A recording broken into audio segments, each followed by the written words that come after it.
You know, I want to start today by ignoring the usual suspects. Okay, the usual suspect. Yeah, you know exactly who I'm talking about. Every time we open a tech newsletter or check the headlines, it's the same 2 or 3 names just sucking up all the oxygen in the room. Right, it's OpenAI. Yeah. It's Anthropic, it's Google. The proprietary giants keeping everything locked tight behind API keys. Exactly. Behind subscription paywalls. And it creates this, I don't know, this perception that the only way for you to get state-of-the-art intelligence is to rent it from a massive corporation in Silicon Valley. Which is a dangerous narrative to settle into. It really is. But today, we are flipping that narrative entirely. We are taking a deep dive into a release that arguably shifts the balance of power right back to the open ecosystem. It's a big one. We're tearing into the technical report for the Qwen2 series. This is from the Qwen team at Alibaba Group.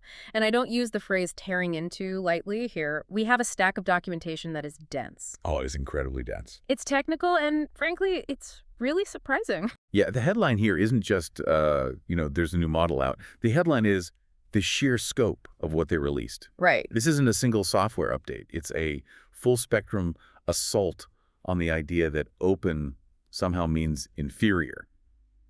We're looking at a whole family of models, everything from tiny ones that run on your smart glasses to massive flagship models that are literally trading blows with GPT-4.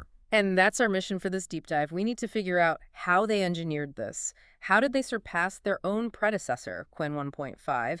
And more importantly, how are they standing toe-to-toe with Llama-3? Because Llama-3 has been the heavyweight champion of open weights lately. It has. And to really get a handle on how Qwen2 does this, we need to break the report down into 3 specific pillars. Otherwise, we're just going to get lost in the spec sheets. Agreed. So here's the game plan for you as we walk through this. First, we look at the family approach. Why on earth they released 5 different sizes instead of just building one massive brain? Second, we get under the hood. We need to talk about the mixture of experts, architecture, and crucially, the data wall they hit during training. Oh, that data piece. I mean, that is probably the most significant finding in the entire report for the future of AI. We will absolutely get there. And finally, the third pillar is the report card. Specs are nice, but I want to know if this thing can actually write code, solve math problems, and remember a conversation without hallucinating. Sounds like a solid plan. Mm-hmm. And starting with the family lineup is definitely the right move because it shows us where the whole industry is actually heading. It's clearly not a one-size-fits-all situation anymore. I was looking at the bottom of their chart, and they have a Qwen2 0.5B and a 1.5B. Yeah, very small. Now, for you listening at home, if you aren't glued to Hugging Face all day, 0.5 billion parameters is microscopic in the world of large language models. It is. So, is a model that small actually good for anything? Or is it just a toy to say they made one? It is definitely not a toy. In fact, for a lot of hardware manufacturers, this is the most exciting part of the entire release. You have to think about edge deployment. Which means running the AI directly on the device, right? Like not in the cloud. Precisely. The report specifically mentions smartphones, earphones, and smart glasses. Okay. Think about the latency involved when you use Siri or Alexa right now. Oh, it's terrible. Right. You speak, the device records it, it sends that audio to a server farm somewhere, processes it, and then sends the response back. Yeah. That delay entirely kills the feeling of a natural conversation. Plus, if I'm in a tunnel or I'm on a plane without Wi-Fi, my smart assistant just becomes a paperweight. It doesn't know anything. Exactly. So Qwen is betting that we want intelligence everywhere, constantly, not just when we have a perfect 5G connection. A 0.5B model isn't going to write a sonnet for you or debug a complex Python script. Right. But it can handle basic commands, summarization, and navigation instantly.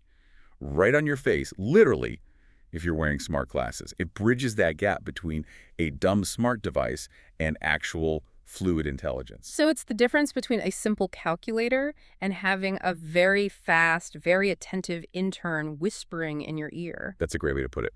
But then you swing to the complete opposite end of the spectrum in this report. You've got the flagship, the Qwen2 72B. Now, this is the heavy lifter. Yeah. This is designed for high-performance GPUs. If the small models are for your pocket, this one is for the server rack. It's the model you call when you need deep reasoning, complex problem solving, and just the highest possible accuracy.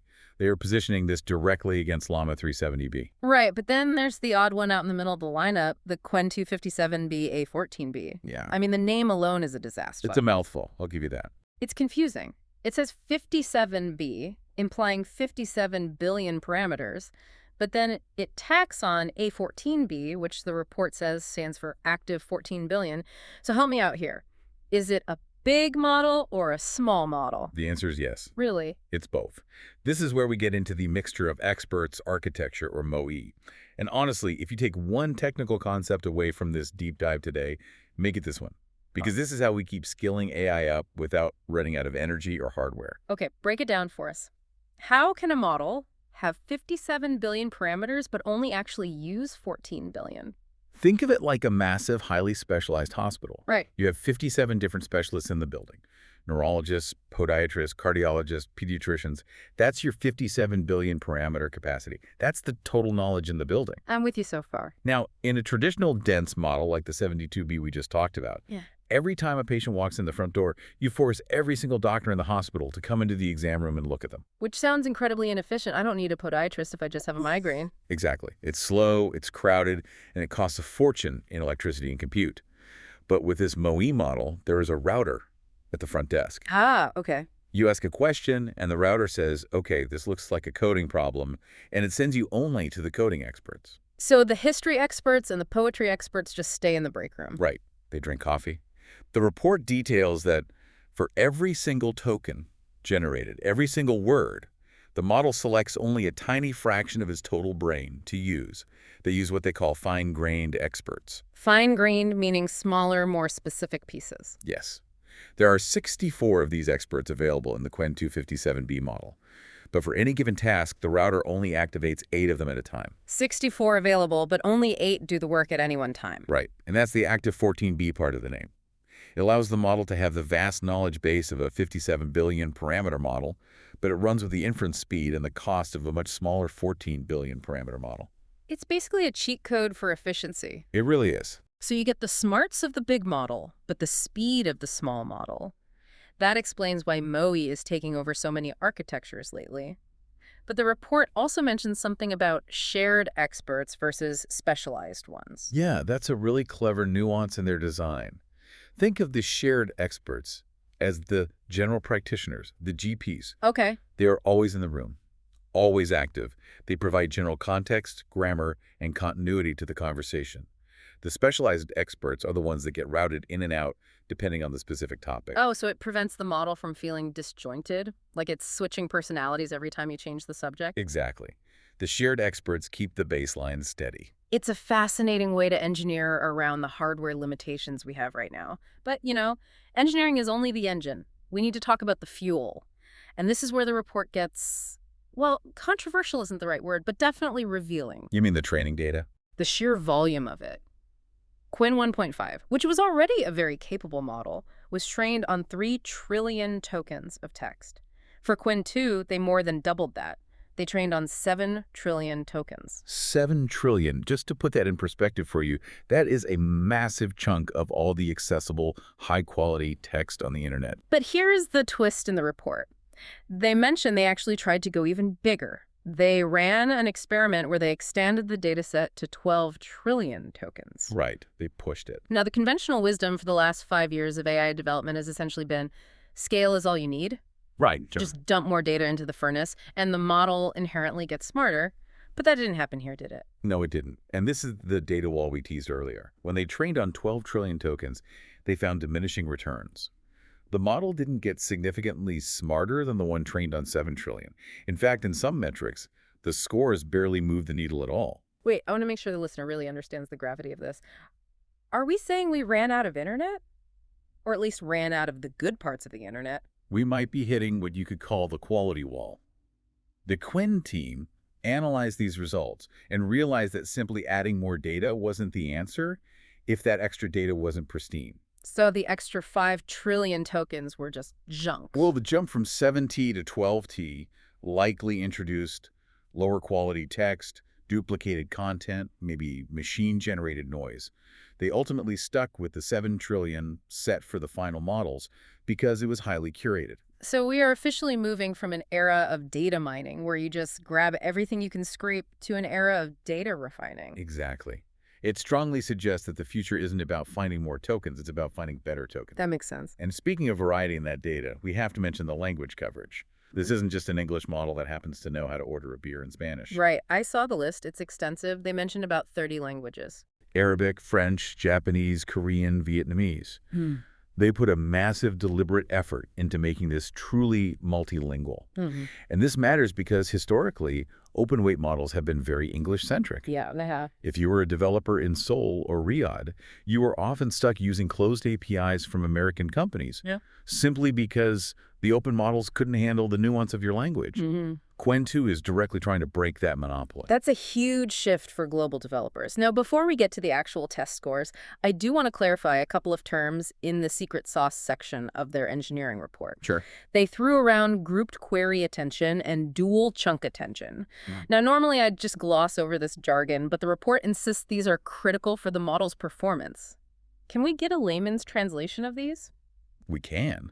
Let's start with grouped query attention, or GQA. Without getting too deep into the matrix multiplication of it all, this is entirely about memory efficiency. When these models run, they have to store a cache of the conversation so far. What you said, what it said, the context. That cache gets huge, very fast, and it eats up your GPU's video memory. Which is the main bottleneck for most people trying to run these at home. Exactly. GQA is basically a very efficient compression algorithm for that memory. It groups queries together so the model can run faster and use significantly less RAM. It's the primary reason the 72B model is even usable on consumer hardware rather than requiring an industrial server cluster. Okay, so GQA makes it lean and fast. What about dual chunk attention? DCA. That is specifically for the long context capability. We all want models that can read whole books or massive legal contracts in one go. Right. Ideally, yes. I want to just drop a PDF in and ask questions. The problem is, as a sequence of text gets longer, the AI tends to lose track of where things are. It's like trying to remember a specific sentence on page 400 of a book you just finished. You know the sentence exists, but you can't remember if it was in chapter 2 or chapter 20. That happens to me all the time. Right. So dual chunk attention, or DCA, chops that long sequence into manageable chunks so the model can better capture the relative position of information. It creates waypoints. Oh, so it's like putting bookmarks throughout the book so you don't get lost. Precisely. And they combine that with something called yarn. Yarn. Like knitting. Yeah. It stands for yet another rope extension. Okay, engineers are terrible at naming things. They really are. But think of yarn like a map projection. If you take a map of a small town and you stretch it to cover a whole country, everything gets distorted, right? The rows don't connect anymore. Sure. Yarn rescales the attention weights, basically the model's focus, so that when you stretch the context window way out to 128,000 tokens, the model doesn't get confused. It keeps the mathematical relationships between the words stable, even over massive distances in the text. Okay, so let me summarize the engineering stack here so far. They built a Ferrari engine that's the mixture of experts. They gave it high-octane fuel, the 7 trillion curated tokens, and then they added a custom GPS system, DCA, and yarn so it doesn't get lost on long road trips. That is a surprisingly accurate summary. I try, but now we have to ask the big question, does the car actually drive? Let's look at the scorecard. Qwen2 72B versus the reigning champion of open weights, Llama-3 70B. Who actually wins here? It's a slugfest. But Qwen2 is landing some very heavy hits, particularly where it counts for technical users. If we look at the MMLU, that's the standard test for general knowledge, Qwen2 scored 84.2. Llama-3 was at 79.5. Okay, so a respectful gap, a solid win. It is. But where the gap becomes a canyon is in the technical domains. Look at the math scores. On the GSMA-K benchmark, Qwen2 hit 89.5. Llama-3 was at 83.0. Wow. And coding. This is where developers listening should really pay attention. On Human Eval, which tests the model's ability to write functional, executable code, Qwen2 scored 64.6. Llama-3 scored 48.2. Wait, 64 versus 48?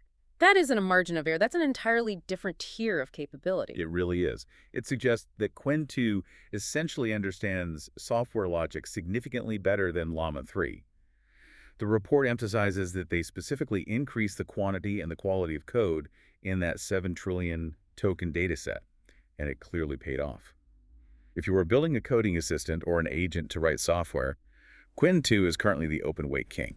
And it's not just the big 72B model hitting these numbers, right? I noticed the little guy, the 7B, also came out swinging. Yeah, the 7B is the sweet spot for a lot of people because you can run it on a decent gaming PC. Yeah. They compared Qwen2 7B against Llama-3 8B, and again, Qwen1 on coding 51.2 versus 33.5. That is huge. Being able to run a model that scores over 50 on human evil completely locally on your own machine, that changes the workflow. You don't need to send your proprietary company code up to the cloud just to get help debugging it. Absolutely. And the report notes that the Qwen2 7B is optimized for 16-bit floating points on 16 GB memory GPUs. Meaning what exactly? That's a very specific hardware spec, but it basically translates to, yes, this will fit perfectly on your RTX 4080 at home. Love that. Okay, so we talked about the architecture for long context earlier, the bookmarks and the stretching map, but does it work in practice? The report claims a context window of 128,000 tokens. That's a long novel. Does it actually remember what happens on page 1 when it gets to the end? That brings us to the needle in a haystack test. I love this test. It feels like the only honest way to check an AI's memory. It's brutal, but it works. They take a specific random fact, that's the needle, and hide it inside a massive document, the haystack. Then they ask the model a question to find it. They vary the length of the document and the position of the needle to see where the model's memory breaks down. And what do the results look like in the report? They publish these visual heat maps. For the Qwen2 72B instruct model, the map is just solid green. Solid green meaning perfection. It means it retrieved the fact perfectly across the entire 128K length. Whether the fact was in the very first sentence, buried in the messy middle, or at the very end, it found it every time. What about the smaller models? Do they hold up as well? Mostly. The Qwen2 7B was largely green, but you do see this little patch of yellow around the 40K token mark when the fact is buried deep. That yellow indicates it started to hallucinate or miss the detail. And the MOE model of 57B did well, up to about 64K tokens, but then started to struggle beyond that. Okay, so if I'm analyzing a massive legal brief and I cannot afford to miss a single precedent, I really need to use the 72B. Without a doubt.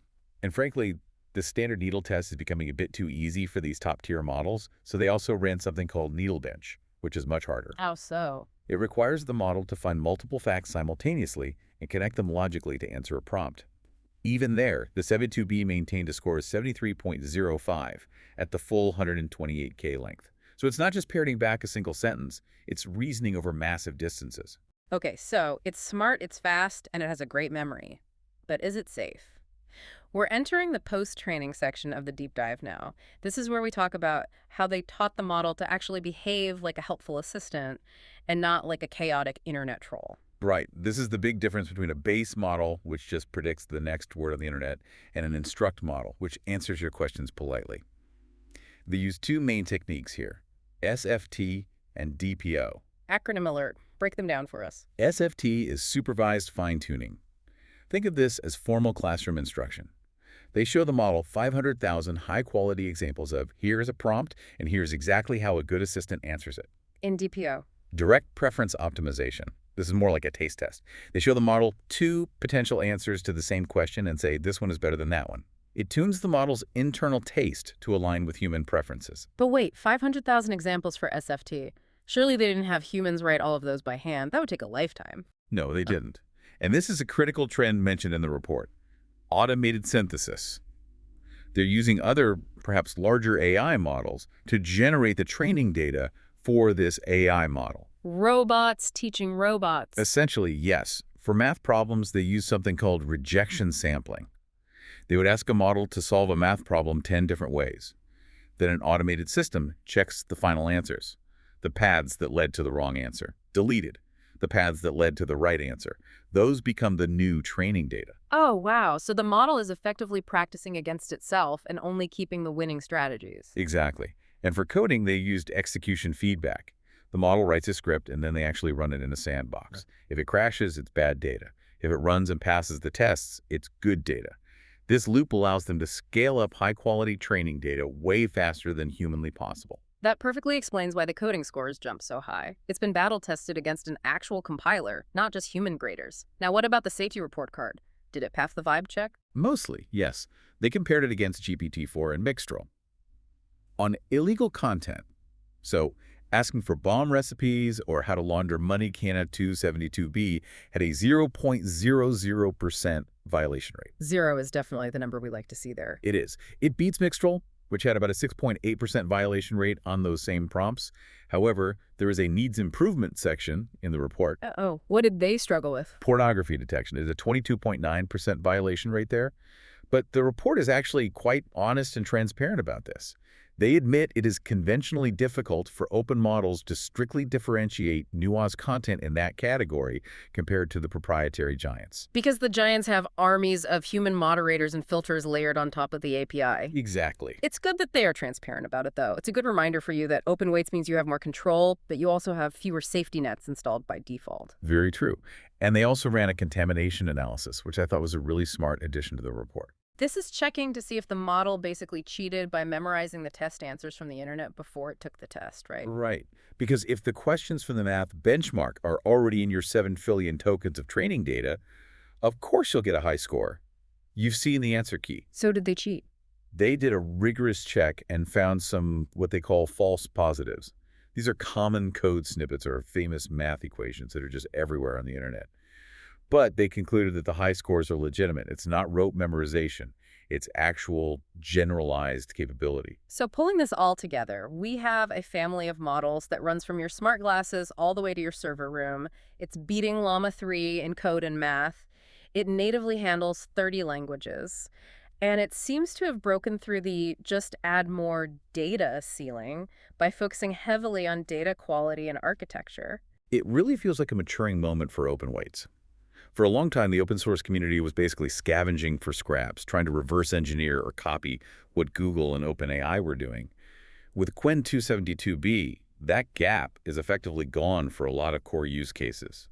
It empowers developers to build things locally that previously required an expensive lockdown subscription. It's an exciting time to be building, but I have to say, I can't stop thinking about that 12 trillion token experiment.